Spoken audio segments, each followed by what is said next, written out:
Señor, te damos gracias por esta mañana que nos das tan hermosa, llena de sol, y te pedimos, Señor, también por la palabra que vamos a tener en este momento.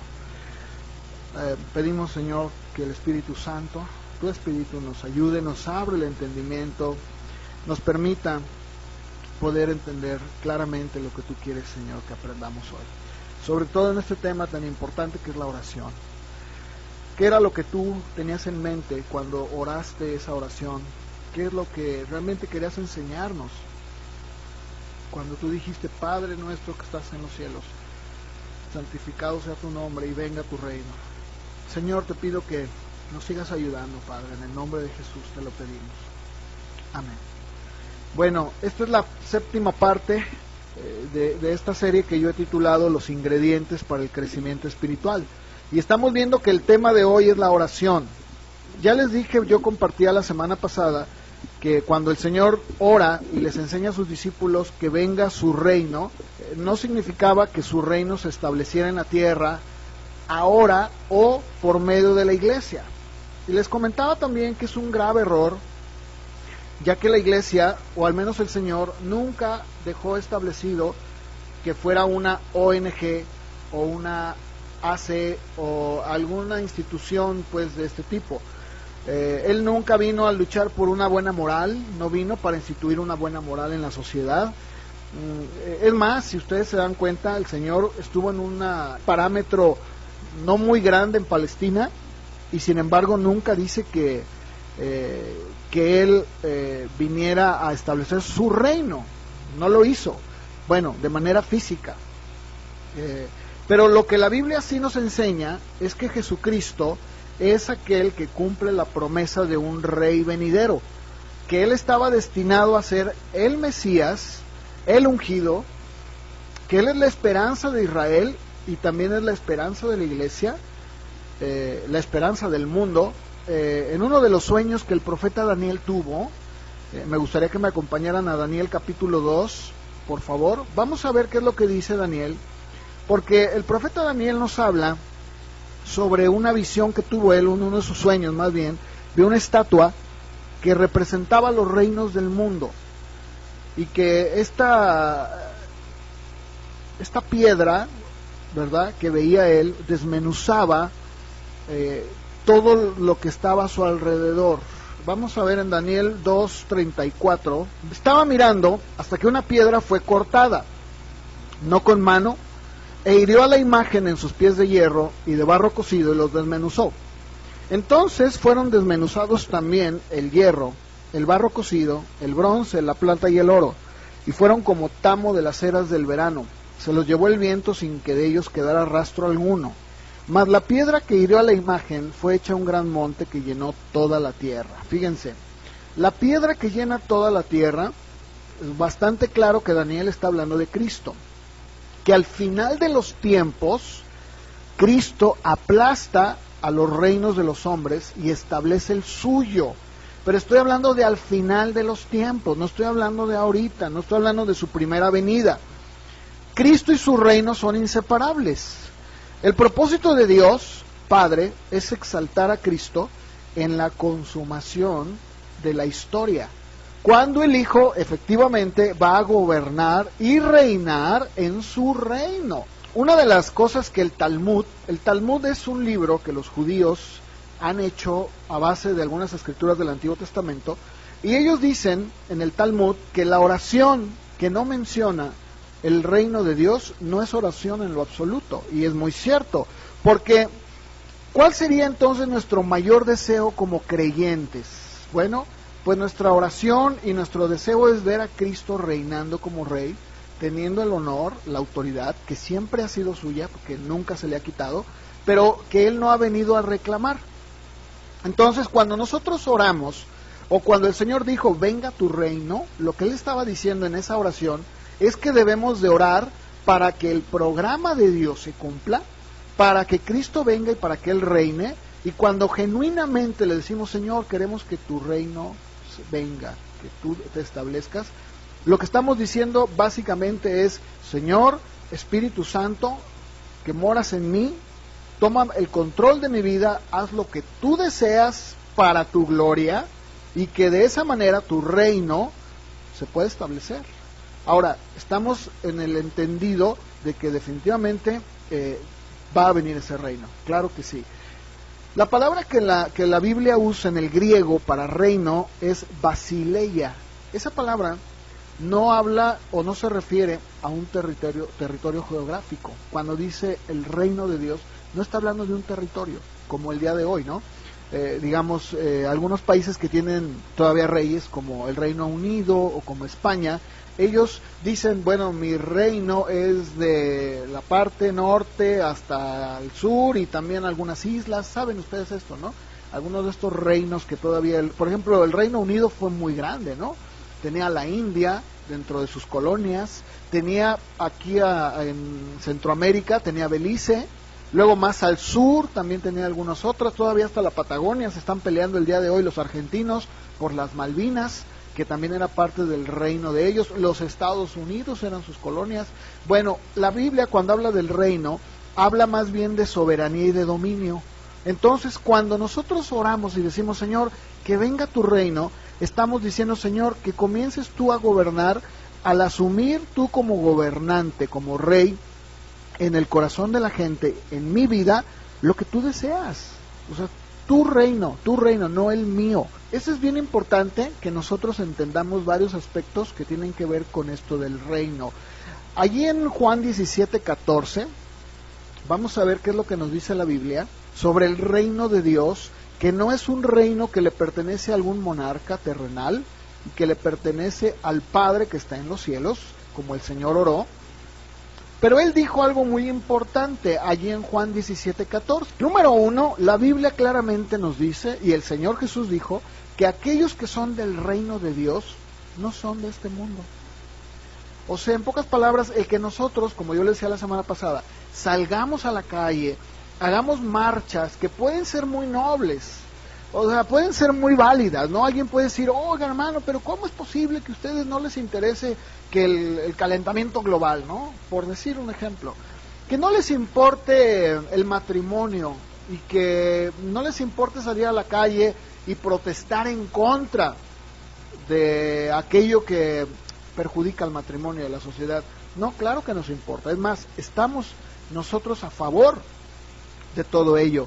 Pero una de las cosas que el Señor dijo es que nosotros no, o bueno, sus discípulos no son de este mundo, como tampoco dice yo soy del mundo. En pocas palabras, nuestros intereses más importantes se han trasladado de este mundo, y nuestra verdadera ciudadanía, dice Filipenses 3:20, que está en el cielo. Y yo confío que a través de esto que estoy compartiendo, bueno, pues la palabra nos permita, o permita más bien, que nuestra mente se enderece, de tal manera que podamos entender cómo la Biblia nos habla de los intereses de Dios, de lo que Él busca, y cómo nosotros como creyentes debemos de tener nuestra mirada puesta, dice Colosenses 3:1, ¿verdad?, en las cosas de arriba, no en las de la tierra. ¿Qué es lo que Pablo dice ahí en Filipenses? Que ¿de dónde es nuestra ciudadanía? ¿A dónde pertenecemos ahora? Al cielo. Ahora, no estoy diciendo que por eso nos vamos a despegar de la tierra, y que por eso ya no vamos a pagar impuestos, y que por eso ya no vamos a ir, y si por ejemplo tú pagaste un recibo de la luz y te la cortaron, y no, bueno, yo soy celestial y eso no estoy hablando de eso. O sea, si eso es algo que tú tienes que ir a ver, claro que sí, ¿verdad? Exigir, bueno, claro. Oiga, pues mira, aquí está mi recibo y no, pues me cortaron, ¿qué pasó? Bueno, eso es muy válido.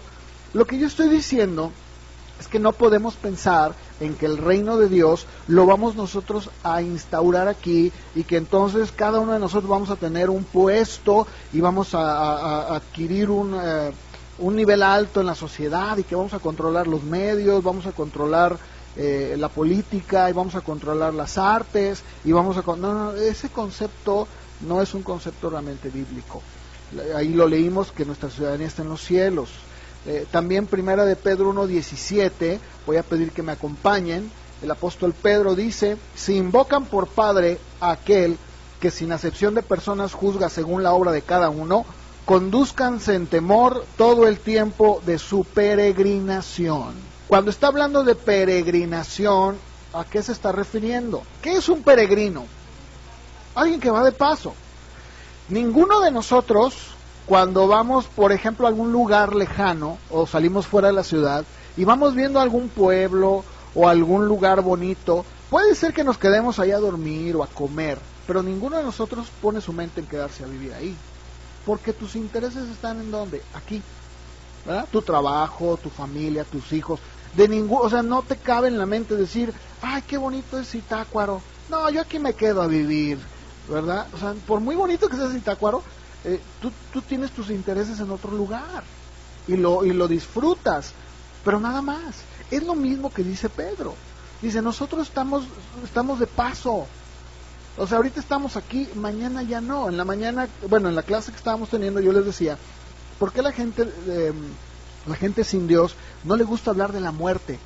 ¿Por qué no les gusta hablar? O sea, háblame de lo que tú quieras, pero no hablemos de la muerte, no hablemos de morir. ¿Por qué?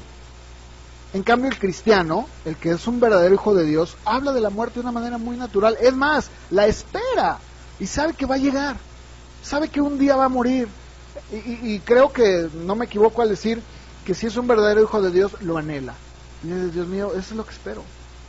Porque dice Romanos que la creación gime y que el cristiano también, el espíritu dentro gime, porque queremos ser redimidos ya. Y decimos, Señor, ya quiero finalmente estar contigo, ¿no es cierto?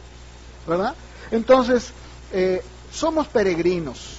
Dice Hebreos 11:10, por favor, acompáñenme. Dice el escritor de Hebreos que Abraham esperaba una ciudad, pero no una ciudad terrenal, sino una ciudad que tiene fundamentos, cuyo arquitecto y constructor, ¿quién es? Es Dios. Entonces, entendemos que el reino de Dios no es como los reinos de este mundo. Algo que el profeta Daniel habló sobre el imperio babilónico, pues podríamos aplicarlo a todas las naciones del mundo. Así que poner nuestra confianza en el mundo y en pensar en que vamos a vivir aquí eternamente, ¿verdad? No es realmente la idea bíblica.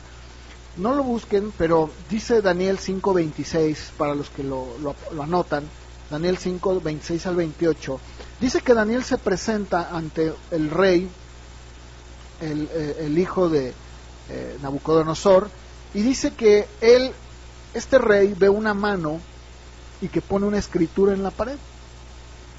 Entonces le pide a Daniel que él sea el que interprete, porque no saben qué es lo que está diciendo esa escritura. Y él dice, les da la escritura y dice, bueno, es Mené, Mené, Tekel, Uparsin. Y entonces da la interpretación, dice, Mené, contó Dios tu reino y le ha puesto fin. Tekel, pesado has sido en balanza y fuiste hallado falto. Pérez, tu reino ha sido roto y dado a los medos y a los persas.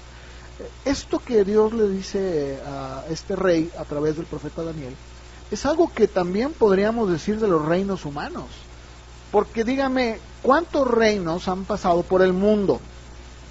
Tenemos de los reinos más grandes, de los digamos más relevantes, está el egipcio, uno de los más grandes, está el babilonio, está el azteca, ¿qué otro hay? El griego, persas. Todos ellos pasaron y fueron puestos en balanza y fueron hallados faltos.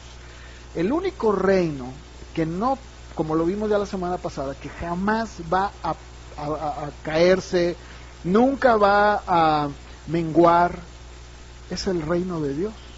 Y él dijo, como ya lo vimos la semana pasada, decía, yo edificaré mi iglesia y ni las puertas ni siquiera ellas van a prevalecer contra ella. El reino de Dios, o el reino de los cielos, fue el centro del mensaje de Jesús, ¿se acuerdan? Todo el tiempo habló acerca del reino, habló sobre el reino, ¿no? En el evangelio siempre. Él habló sobre las buenas nuevas del reino. A donde quiera que él iba, él predicaba el mensaje del reino. En Lucas 4:43 dijo, me es necesario anunciar el evangelio del reino de Dios, porque para esto he sido enviado. El reino de Cristo es precisamente, ¿verdad?, la cúspide de la historia de la humanidad. Cuando el Señor pasa 3 años con los discípulos, dice la Biblia que les enseña acerca del reino. Incluso cuando Él resucita de entre los muertos, y ya que resucitó, dice que se queda con ellos 40 días, dándoles mandamientos concernientes al reino, ¿verdad? Esto lo leemos en Hechos capítulo 1, versos 2 y 3, en donde dice, hasta el día en que Él fue recibido arriba, después de haber dado mandamientos por el Espíritu Santo a los apóstoles que Él había escogido, a quienes también, después de haber padecido, se presentó vivo con muchas pruebas indubitables, apareciéndoseles durante 40 días y hablándoles acerca del reino de Dios. Ahora, para entrar al reino, ¿qué es lo que la Biblia nos enseña? Vamos a Juan 3:3, por favor. ¿Qué dice la Biblia o qué dijo Jesús sobre su reino?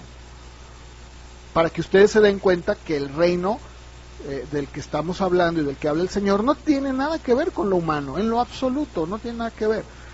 El Señor dijo claramente a Nicodemo, un hombre que tenía un conocimiento muy grande de la Escritura, le dijo, Nicodemo, de cierto te digo que el que no nazca de nuevo no puede ver el reino de Dios, no lo puede ver.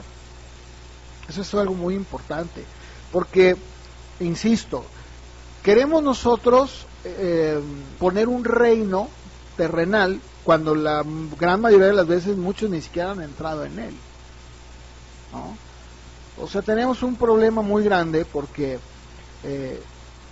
la gente que entra al reino de Dios, pues no entra como si fuera un reino terrenal, en donde por sus aptitudes, ¿verdad?, porque es muy inteligente, porque es muy sabio, no, incluso, mira, acompáñenme ahí, quiero que sí lo lean conmigo en Primera de Corintios, por favor, en el capítulo 1, Pablo habla sobre esto que Jesús menciona acerca de nacer de nuevo. Y otra vez en la clase, los que están conmigo en la mañana, veíamos cómo el hombre natural, el hombre sin Dios, está muerto. Y vimos cómo ha sido depravado. El hombre natural no puede ver, no entiende. Yo les decía, el hombre sin Cristo se deleita en el pecado. Ama el pecado, abraza el pecado y se mete a una alberca llena de pecado y hasta hace olas y pucheros y dice, ay, qué rico es el pecado, ¿verdad? Así lo hace el hombre sin Dios. ¿Por qué? Dice Pablo, verso 18, la palabra de la cruz es locura a los que se pierden, pero a los que se salvan, esto es, a nosotros, es poder de Dios, pues está escrito, destruiré la sabiduría de los sabios y desecharé el entendimiento de los entendidos. Pregunta Pablo, ¿dónde está el sabio? ¿Dónde está el escriba? ¿Dónde está el disputador de este siglo? ¿No ha enloquecido Dios la sabiduría del mundo? Pues ya que en la sabiduría de Dios el mundo no conoció a Dios, mediante la sabiduría agradó a Dios salvar a los creyentes por la locura de la predicación. Porque los judíos piden señales, los griegos sabiduría, pero nosotros predicamos a Cristo crucificado, que para los judíos ciertamente es un tropezadero porque no lo aceptan, dicen, ¿cómo es posible? El Mesías no pudo haber sido este hombre nazareno que fue a morir de manera vergonzosa, es una vergüenza. Y para los gentiles es una locura, porque el gentil piensa que su Dios puede ser un hombre, pero tiene que ser un hombre alto, sublime. ¿Cómo es posible que un Dios vaya a una cruz? Entonces ya no es Dios. Y sigue diciendo, mas para los llamados, así judíos como griegos, Cristo, poder de Dios y sabiduría de Dios. Porque lo insensato de Dios es más sabio que los hombres, y lo débil de Dios es más fuerte que los hombres. Pues miren, hermanos, su vocación. No son muchos sabios según términos humanos, la carne, ni muchos poderosos, ni muchos nobles. Lo necio del mundo escogió Dios para avergonzar a los sabios, y lo débil del mundo escogió Dios para avergonzar a lo fuerte. Lo vil del mundo y lo menospreciado escogió Dios, y lo que no es, para deshacer lo que es, a fin de que nadie se jacte en su presencia. Por él están ustedes en Cristo, el cual nos ha sido hecho por Dios sabiduría, justificación, santificación y redención. para que, como está escrito, el que se gloría, gloríese en el Señor. Y sigue capítulo 2, hermanos, cuando fui a ustedes para anunciarles el testimonio de Dios, no fui con excelencia de palabras o de sabiduría. Me propuse no saber entre ustedes cosa alguna, sino a Jesucristo y a este crucificado. Y estuve entre ustedes con debilidad y mucho temor y temblor. Y ni mi palabra, ni mi predicación fue con palabras persuasivas de humana sabiduría, sino con una demostración del Espíritu y de poder, para que su fe no esté fundada en la sabiduría de los hombres, sino en el poder de Dios. Aquí es donde entra un tema muy importante. Dice, sin embargo, hablamos sabiduría entre los que han alcanzado madurez. Pero sabiduría no de este siglo, ni de los príncipes de este siglo que perecen. ¿Se dan cuenta? Reinos que perecen, príncipes que perecen. Hablamos sabiduría de Dios en misterio, esa sabiduría oculta, la cual Dios predestinó antes de los siglos para nuestra gloria. La que ninguno de los príncipes, reyes, entiéndase, de este siglo conoció. Porque si la hubieran conocido, nunca habrían crucificado al Señor de gloria. Antes bien, como está escrito, cosas que ojo no vio, ni oído yo, ni han subido en corazón del hombre, son las que Dios ha preparado para los que le aman. Pero Dios nos las reveló a nosotros, ¿cómo? Por medio del Espíritu, porque el Espíritu todo lo escudriña, aún lo profundo de Dios. Porque, pregunta Pablo, ¿quién de los hombres sabe las cosas del hombre, sino el Espíritu del hombre que está en él? Así tampoco nadie conoció las cosas de Dios, sino el Espíritu de Dios. Y nosotros no hemos recibido el Espíritu del mundo, sino el Espíritu que proviene de Dios, para que sepamos lo que Dios nos ha concedido. Por lo cual también hablamos, pero no con palabras enseñadas por un hombre, por una persona, por sabiduría humana, sino con las que enseña el Espíritu, acomodando lo espiritual a lo espiritual. Pero el hombre natural, ¿qué? No percibe las cosas que son del Espíritu de Dios. Para él son locura. No las puede entender, porque se han de discernir espiritualmente. En cambio, el espiritual juzga todas las cosas, pero él no es juzgado de nadie, porque ¿quién conoció la mente del Señor y quién le instruirá? Mas nosotros tenemos la mente de Cristo. ¿Te das cuenta? Para entrar al reino de Dios, nosotros no podemos entrar así como si fuera un club social. No podemos entrar al reino diciendo, no, yo tengo una licenciatura y tengo una maestría, yo fui a la mejor universidad en España, en Europa. No es así. Jesús dijo, el que no naciera de nuevo no puede ver el reino de Dios, y para el hombre natural es locura. Por eso Nicodemo no lo entendió. Si ustedes están ahí en Juan 3, acompáñenme, por favor, allí mismo en Juan 3, muy rápidamente, donde les di la escritura hace un momento, en el verso número 4, después de que Jesús le dice a Nicodemo, de cierto te digo que el que no nazca de nuevo no puede ver el reino de Dios. Aquí vemos cómo se ejemplifica muy bien lo que acabo de leer yo de Pablo. El hombre natural no entiende, no percibe. Nicodemo le dice, ¿cómo puede un hombre nacer siendo viejo? ¿Puede acaso entrar por segunda vez en el vientre de su madre y nacer? ¿Te das cuenta? ¿Jesús de qué está hablando?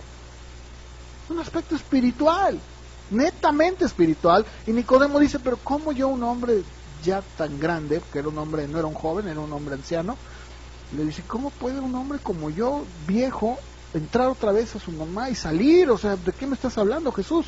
Verso 5, Jesús le responde, ciertamente te digo, el que no nazca de agua y del Espíritu no puede entrar en el reino de Dios. No puede entrar en el reino de Dios.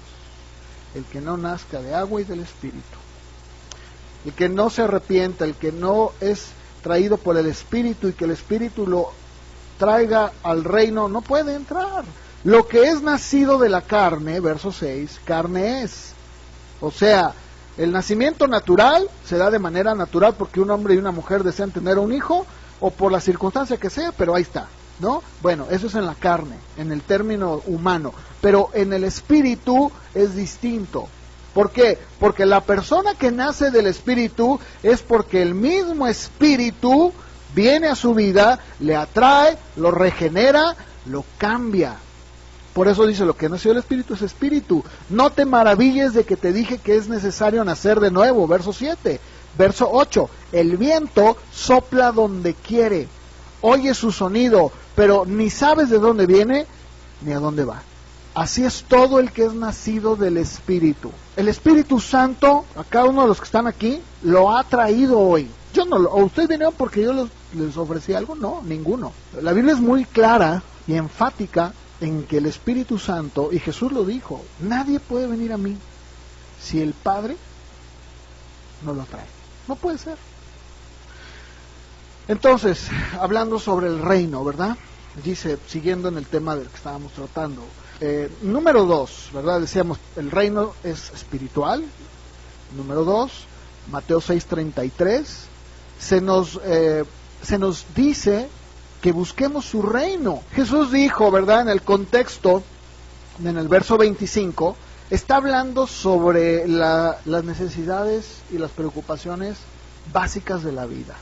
Está hablando ahí en el verso 25, dice, no se afanen por su vida. Por ejemplo, ¿qué voy a comer? ¿Qué voy a beber?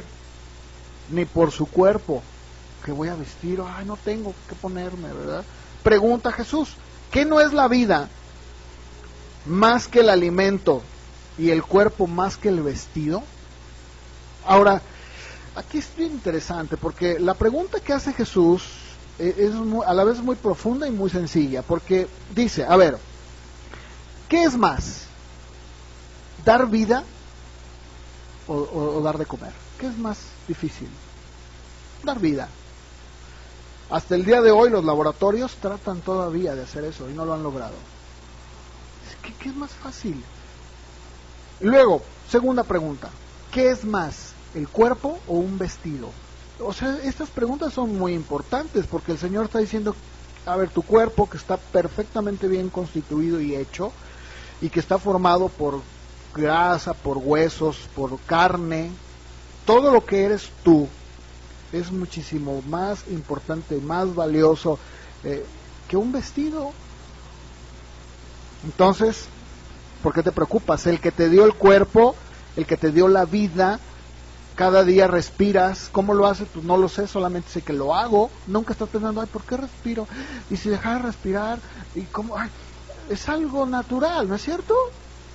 O se preocupan ustedes, algunos de ustedes se preocupan en la mañana, ay, iré a respirar, ay, si estoy respirando. No, ¿verdad que no?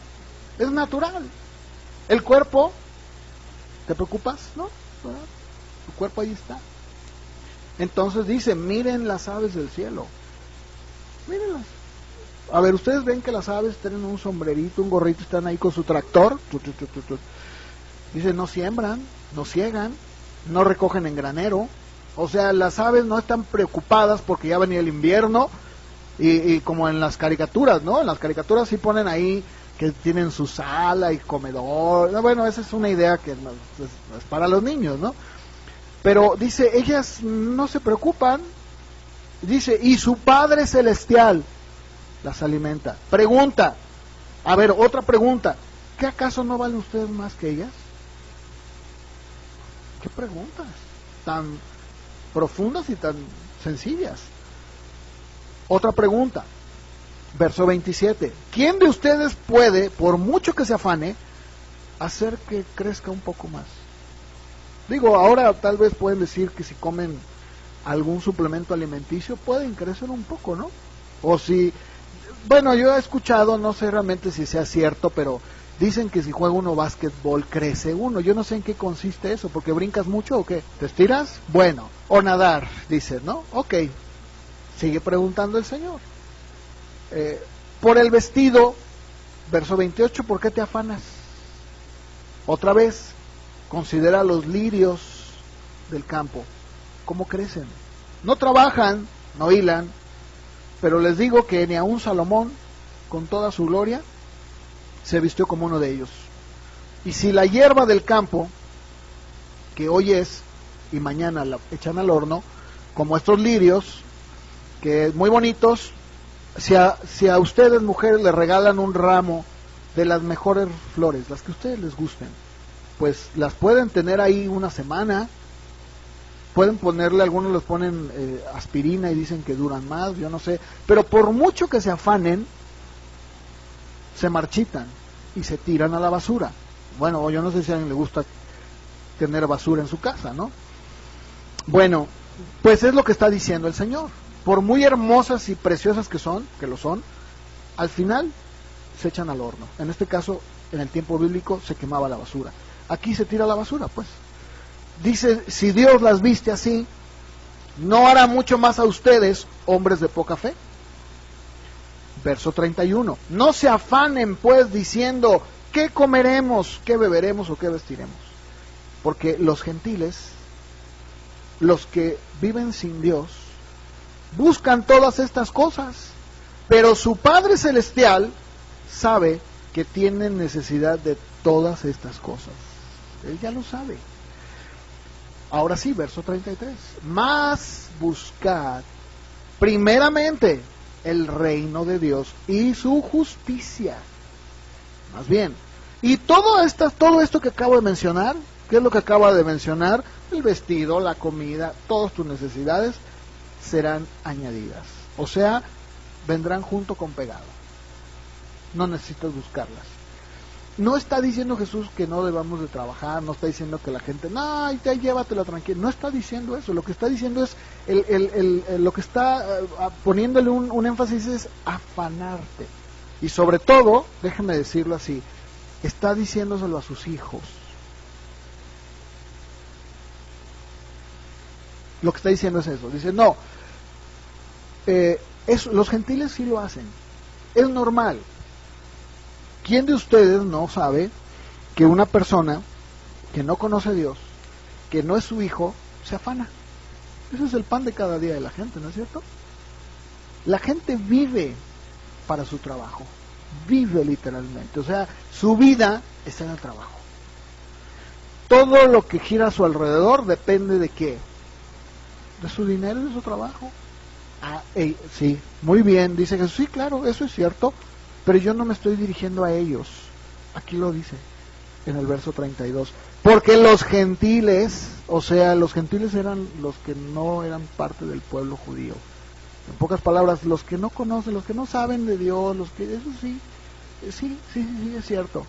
Ellos sí buscan todas estas cosas, porque se preocupan y dicen, tengo que poner mi cuenta bancaria, necesito hacer esto porque necesito comprar y tengo que ver por, no sé, ¿verdad?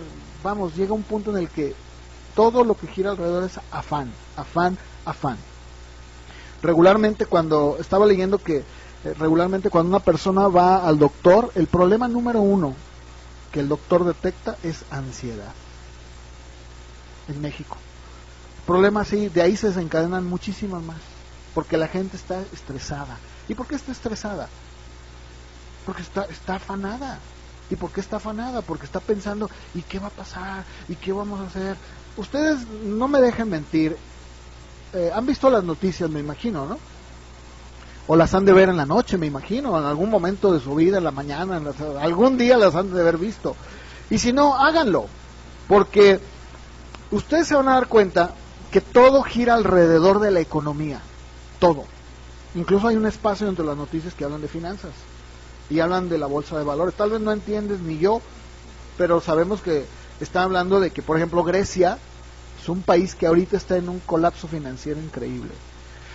¿Sí se han dado cuenta de eso? Han detectado que todo gira alrededor y luego ya sacan al presidente y dice el presidente, bueno, no, nuestra economía está fuerte. Y quieren dar ese mensaje a la nación. ¿Por qué? Porque todo gira alrededor del dinero, todo gira alrededor del afán, todo gira alrededor de qué voy a hacer. Jesús dice, tú no lo hagas, porque tú no eres como ellos. En el reino de Dios tú no buscas eso. Tú buscas primeramente su reino. ¿Qué es su reino? Su voluntad, su soberanía, que haga lo que Él desea en mi vida. Yo no sé si mañana voy a vivir, o alguno de ustedes sí. Si lo sabe, dígame cómo le hace. Porque hasta este día no hay nadie que pueda realmente predecir, voy a morir en 30 años. La vida la tiene Dios en sus manos. Así que todo lo que el mundo hace no tiene nada que ver con el reino de Dios. Es lo que Jesús está diciendo. Mi reino, en donde tú lo buscas, es un reino donde vive la justicia, la equidad, donde vive el entendimiento de que todas las cosas yo te las voy a proveer. Yo me acuerdo y lo comenté hace, pues en una predicación creo que lo dije, una persona que asistía a la iglesia, pues era una persona que era muy segura, muy tranquila, muy segura en el sentido de que pensaba que todas las cosas las tenía en su vida hecha. Nada menos le habían promovido y le habían dado en su trabajo, por ser la mejor vendedora, le habían dado un automóvil. Ya ven que en las empresas hacen eso, ¿no? Dicen, mira, aquí tenemos un carro, y al mejor vendedor le vamos a dar el carro. Ahí están todos, ¿verdad? Ella trabajaba para unos laboratorios muy grandes aquí en Guadalajara. Y me acuerdo perfectamente bien que íbamos, ya en ese tiempo vivíamos en Tlajomulco, fuera de aquí de la zona, bueno, en la zona metropolitana, pero fuera, pues, en Tlajomulco del Zúñiga, la hermana república de Tlajomulco. Y me acuerdo que ya íbamos para la casa y me entra una llamada al celular. Y créanme que cuando yo recibí la llamada me desconcertó mucho, porque era ella, pero estaba así como frenética, estaba como histérica, como loca. Pastor, y llora, pues de veras sí, ¿verdad? Y yo decía, ¿qué le pasa, verdad? Dije, sí, dime, puede venir, por favor, estoy muy mal, me siento mal, me quitaron el trabajo. Y yo, híjole, entonces le dije a mi esposa, ¿no? Le dije, ¿sabes qué? ¿Verdad? Vuelta en un, y ahí vamos, ¿no? Y efectivamente, uno entraba y era un cuadro, no, estaba en un sillón, así hecha bolita, así toda, ¿han visto cuando la persona ha llorado mucho y tiene los ojos hinchados? Así, ¿cierto o no, Laura? Era una cosa espantosa, era como el exorcista. No, pero era un cuadro muy feo, la verdad. Dije, ay, y ya me senté y le dije, bueno, ¿qué pasó? No, ay, pero así estaba. Ya me quitaron el trabajo, no es posible, yo fui la mejor vendedora. Y, ¿verdad? Y es que la economía, ¿se acuerdan que se vino una crisis hace que 2 años, 3 años? Más o menos, en Estados Unidos, que nos colapsó también a nosotros. Bueno, ok. Entonces le dije, bueno, pues sí, y bueno, ¿y qué pasó? No, pero bueno, en ese momento para ella el mundo se acabó. Toda la estabilidad, todo ese oasis, ese lugar tan hermoso donde ella se sentía segura, se vino para abajo. Así es. Entonces le dije, mira, en primer lugar, tranquila, ¿no?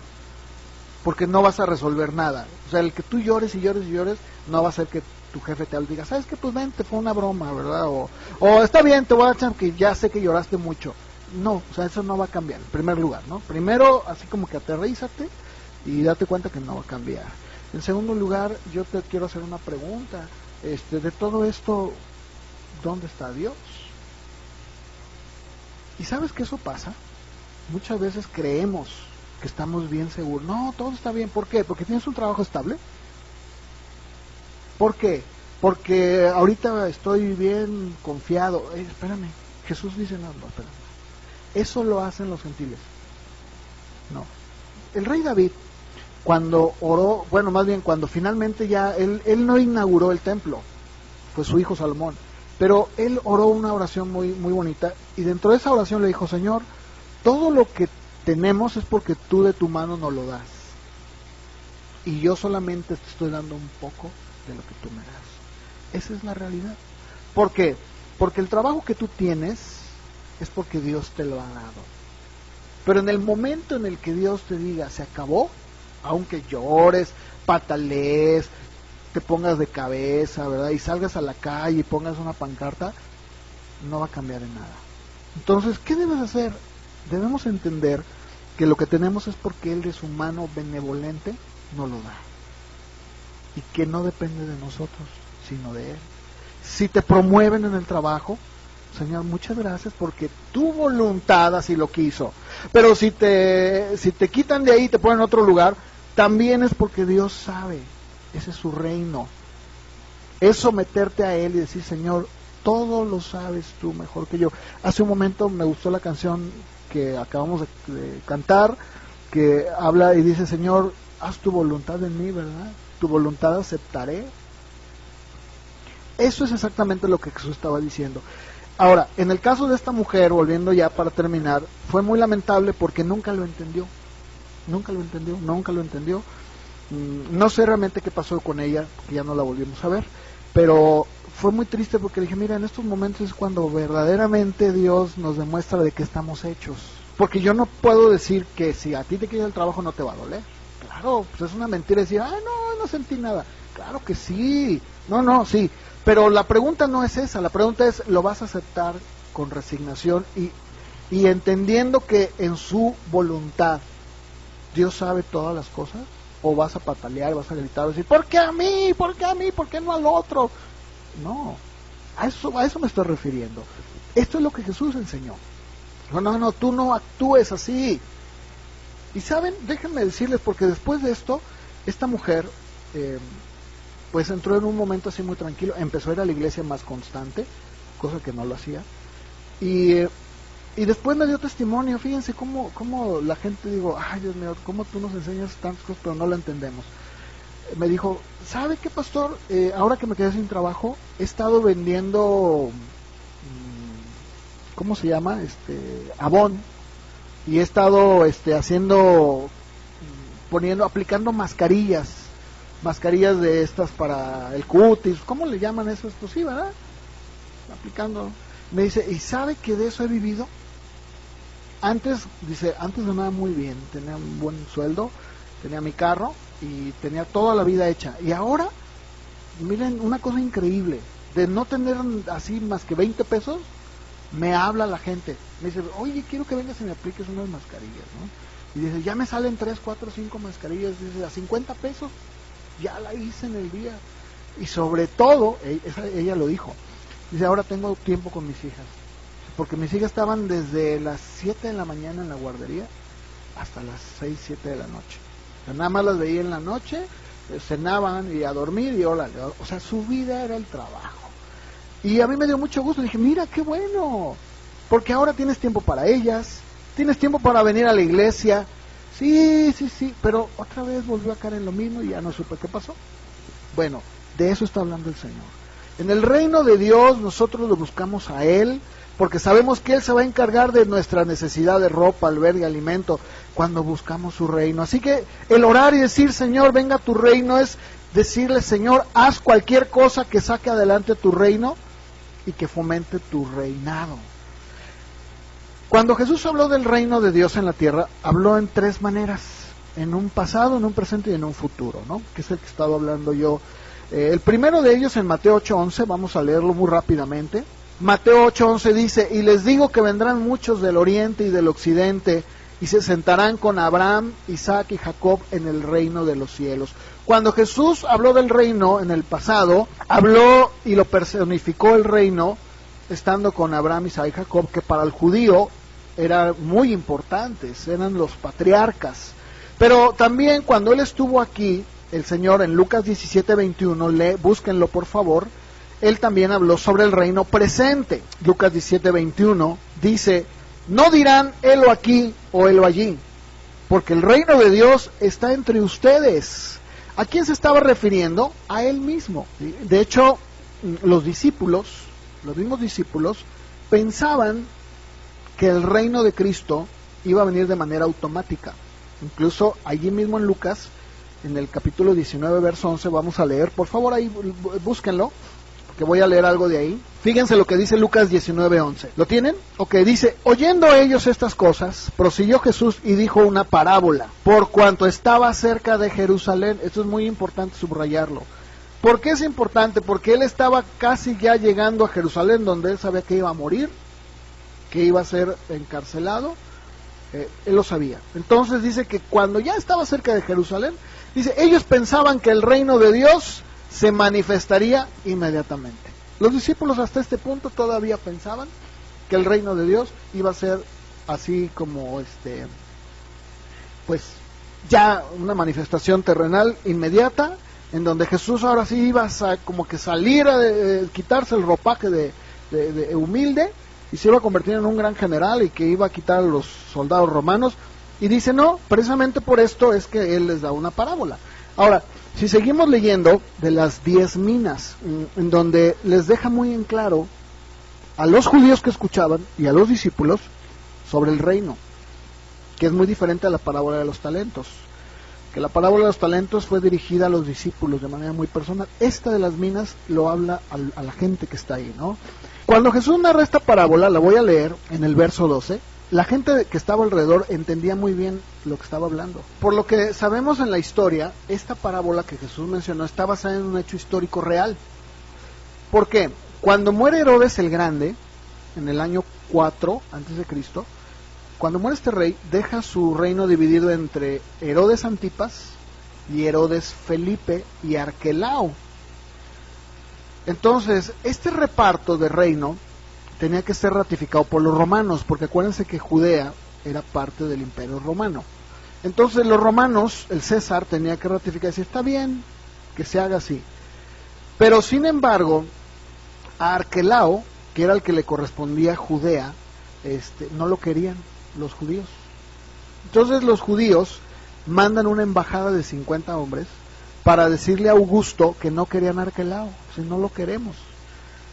Entonces cuando Augusto confirma su herencia, pues lo deja sin título de rey. Entonces cuando la gente oía esto, sabían que Jesús estaba hablando de algo que había sucedido, que los judíos se habían hecho, y habían dicho, no lo queremos como rey. Y él estaba aplicándolo ahora para él. Y dice, pues así con ustedes, así como ustedes mandaron, dijeron, no lo queremos, sucede igual conmigo. Esto era para los judíos, netamente para los judíos. Pero la cuestión es de que los discípulos pensaban que él ya se iba a manifestar como rey. No, nada que ver. Por eso les menciona esta parábola. Luego, en el mismo Lucas, pero en el capítulo 22, allí mismo en Lucas, ya llegan a Jerusalén, ya están ahí juntos, y de hecho ya están en lo que hemos llamado la Santa Cena, en el aposento alto, y dice en el verso 17, que habiendo tomado la copa, Jesús da gracias, y les dice, tomen esto y repártanlo entre ustedes, porque les digo que no beberé más del fruto de la vid hasta que el reino de Dios, ¿qué? Venga. Aquí Jesús está dejando en claro que el reino vendría, no es algo que se iba a instaurar. Seguimos adelante, ¿verdad? Porque en el mismo contexto de Lucas, allí mismo, en el mismo aposento alto donde están teniendo la Santa Cena, pero en el verso 24, ahí nada más caminen un poquito con su vista al verso 24, dice que terminan de cenar, o sea, están ahí, comen el pan y todo, y le dicen, no voy a tomar del fruto de la vida hasta que el reino de Dios venga en un futuro. Y dice entonces en el verso 24, que terminando de cenar, empieza a haber una disputa entre los discípulos. ¿Qué dice ahí el verso 24? ¿Por qué se estaban peleando? A ver, ¿qué no habían entendido estos? Lo mismo que el día de hoy, lo mismo. O sea, te puedes imaginar, el maestro está ahí sabiendo que es el último momento que va a tener, que en un par de horas lo van a entregar, y ellos están peleándose por ver quién iba a tener el hueso más grande.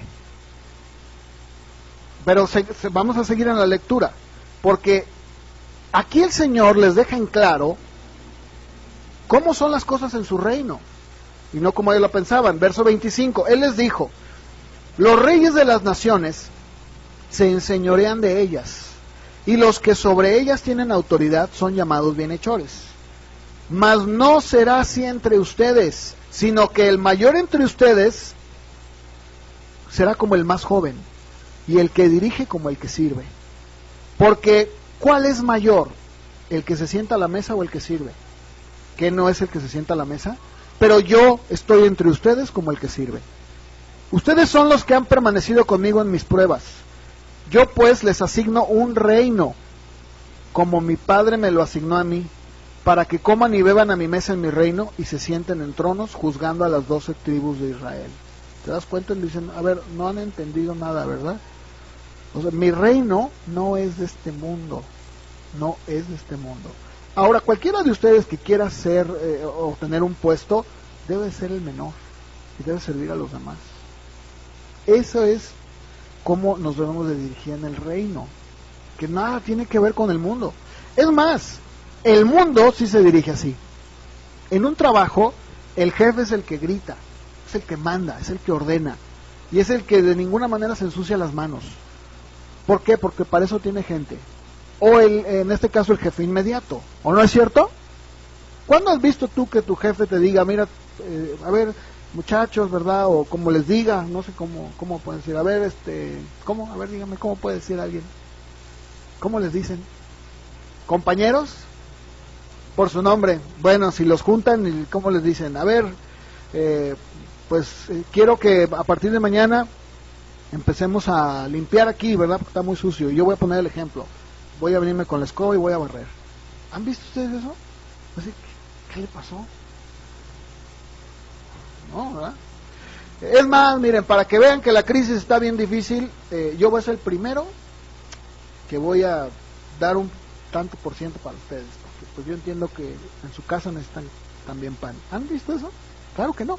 En el reino de Dios no. En el reino de Dios sí es así. Él dijo, no, por amor de Dios, entiendan. El que quiera ser el más grande va a ser el menor. Eso es exactamente como vivimos en el reino. Ya no hay ninguna cuestión de que yo soy más que tú. No es así. Ahora aquí el Señor sí está hablando de un reino futuro, como lo he dicho, claro que sí, que iba a llegar. ¿Se acuerdan que hubo 2 ladrones? Dice la Biblia que había 2 ladrones junto a él cuando él muere. Uno de ellos entendía perfectamente bien, fíjense, mejor que muchos, que sí, un día Cristo iba a venir en un reino. No lo busquen, lo voy a leer. En Lucas 23:42, este hombre, ladrón, le dijo a Jesús, acuérdate de mí cuando vengas en tu reino. Fíjate. Ahora, con todo esto que he estado hablando, yo espero que ustedes hayan entendido y que es muy importante que nuestra oración, cuando nosotros oremos, digamos, Señor, que venga tu reino, tu voluntad, que es lo del siguiente punto que vamos a ver después. Fíjense, ¿hasta qué momento? Esto a veces no lo entendemos muy bien.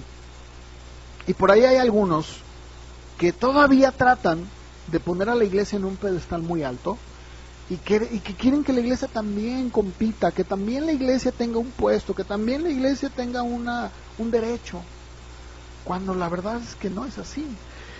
El día en que el Señor se va, ya se va, ¿verdad? Ya están ahí los discípulos, ya se va a ir. Nuevamente le vuelven a preguntar acerca del reino, es increíble. Hechos 1:6.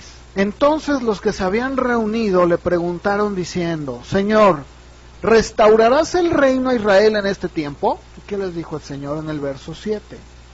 No les toca a ustedes saber los tiempos o las sazones que el Padre puso en una sola potestad. Verso 8, que esto sí era importante, ¿verdad? Esto sí era algo que tenían que aprenderse, no que si el reino iba a venir o no. Pero recibirán poder cuando haya venido sobre ustedes el Espíritu Santo. Me serán testigos en Jerusalén, en toda Judea, en Samaria y hasta lo último de la tierra. Entonces, el enfoque de nuestra oración está puesto en el reino que va a venir, pero también que el reino de Dios se establezca en la vida de la gente. Porque la realidad de las cosas es de que el reino de Dios, cuando nosotros oramos que el reino de Dios venga a la tierra, lo que estamos diciendo es que Dios traiga conversión a los que no creen, básicamente. Porque ¿cómo entran al reino? Jesús le dijo a Nicodemo, tienes que nacer de nuevo. ¿Ah? ¿Qué estás hablando? No, es que cuando oramos nosotros estamos orando, Señor, que tu reino se establezca en mi vida, que ya te conozco, pero también que se establezca en los que no te conocen. Y que tú, Señor, seas el que atraiga a la gente a ti. Y de esa manera tu reino va a crecer. Tu reino. No el mío, ni el de la iglesia propiamente como organización. Entonces, eso es bien importante. En Mateo 22, todavía no acabo, no me presionen, que si no me sigo de largo. Ya con esto termino. Es que es bien largo este tema y es bien interesante porque en Mateo 22 el Señor comparó el reino de los cielos como un hombre que celebra un gran banquete de bodas y que llama a sus invitados, ¿no? Y que le dicen, Señor, pues no, fíjate que dicen uno, mi abuelita tuvo gemelos. Mateo 22, con esto voy a terminar. Mateo 22 dice en el verso 1, en el verso 2, el reino de los cielos es como un rey que hizo fiesta de bodas a su hijo. Y le envió a sus siervos llamar a los convidados, pero no quisieron venir. Volvió a enviar otros siervos y les dijo, digan a los convidados he preparado mi comida, mis toros, mis animales engordados han sido muertos, todo está dispuesto, vengan a las bodas. Mas ellos, sin hacer caso, se fueron, uno a su labranza, otro a sus negocios. Otro tomó a los siervos, los afrontaron y los mataron. Al oírlo el rey se enojó, envió ejércitos, destruyó a aquellos homicidas y quemó su ciudad. Entonces le dijo a sus siervos: las bodas a la verdad están preparadas, mas los que fueron convidados no eran dignos. Id pues a las salidas de los caminos, llamen a las bodas a cuanto halles. Saliendo los siervos por los caminos, juntaron a todos los que hallaron, malos y buenos, y las bodas fueron llenas de convidados. Entró el rey para ver a los convidados y vio allí a uno que no estaba vestido de boda, y le dijo: amigo, ¿cómo entraste aquí sin estar vestido de boda? Pero él enmudeció. El rey entonces le dijo a los que servía: átenlo de pies y manos, échenlo en las tinieblas de fuera.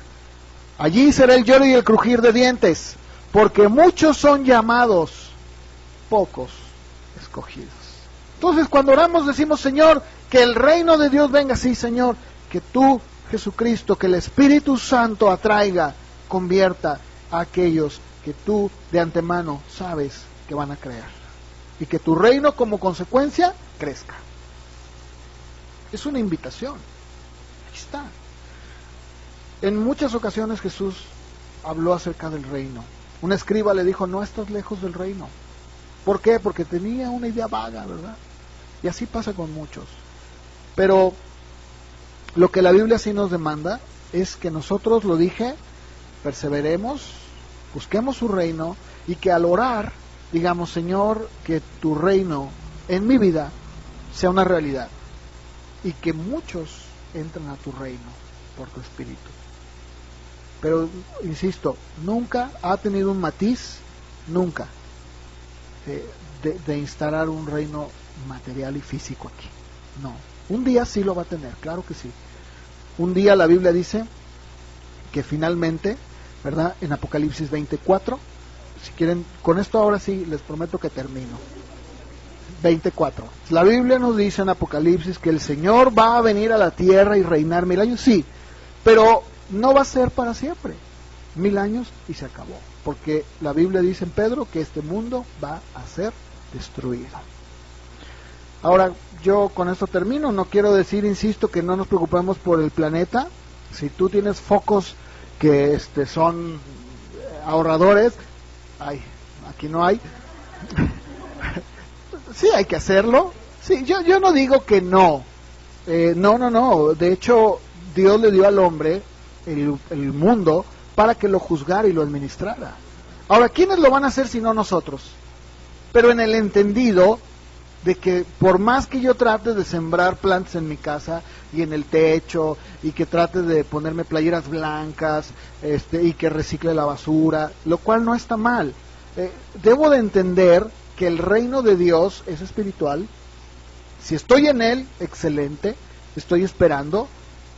Un día él reinará, sí, él lo va a hacer, va a juzgar a la tierra, a los reyes de la tierra los va a juzgar, claro que sí. Un día Dios va a juzgar, claro que sí, lo va a hacer, porque al final de cuentas es su mundo, es su planeta.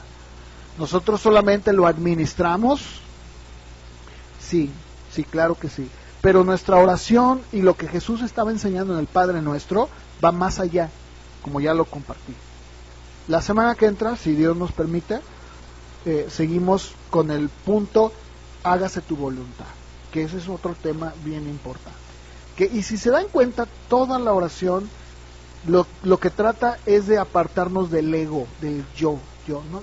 Desde el principio no tiene nada que ver con nosotros, tiene que ver con Dios. Todo tiene que ver con Él. Y como consecuencia, yo soy bendecido, porque lo que tiene que ver con Dios tiene que ver conmigo. Y yo soy feliz y dichoso de poder ya pertenecer al Rey y decir: Señor, gracias porque me consideraste, porque estoy contigo, y el hecho de estar contigo es más que suficiente. No me falta nada, absolutamente nada, ¿no? Pónganse de pie, por favor, ya para terminar. Señor, te damos gracias, Padre, porque a través de tu palabra aprendemos que el reino de Dios tiene que ver todo contigo, tiene que ver con tu justicia, con tu gobierno en nuestras vidas, y con la conversión de aquellos que no te conocen, pero que tú, Señor, por el Espíritu vas a traer. Y Señor, cuando oremos, debemos de orar así, que tu reino venga, que Señor, se instale en el corazón. Padre, ayúdanos, Señor, a que nos enfoquemos, Señor, en ti, en lo que nos rodea, no es nuestros planes, no es nuestras necesidades, porque de antemano tú las conoces. Gracias te damos, Dios, y te pido que nos sigas ayudando a ir poco a poco, caminando en tu palabra, a ir entendiendo todo lo que tú tenías en mente cuando les enseñaste a tus discípulos cómo debían de orar. Así también nosotros. Te pido que seas con cada uno, Dios mío, al salir de este lugar, en el trayecto de aquí a su casa o a donde vayan a ir, que los guardes en su trabajo el día de mañana, cada uno, sus actividades de cada quien, y que todo esto, Señor, pueda permanecer en el corazón, de tal manera que entendamos que el reino de Dios se establece en nuestras vidas y que tú quieres también que se establezca en muchos otros. Por lo tanto, ayúdanos a andar dignamente como parte de ese reino espiritual, ciudadanos tuyos. Te lo pido, Señor, te doy gracias en el nombre de Jesús. Amén.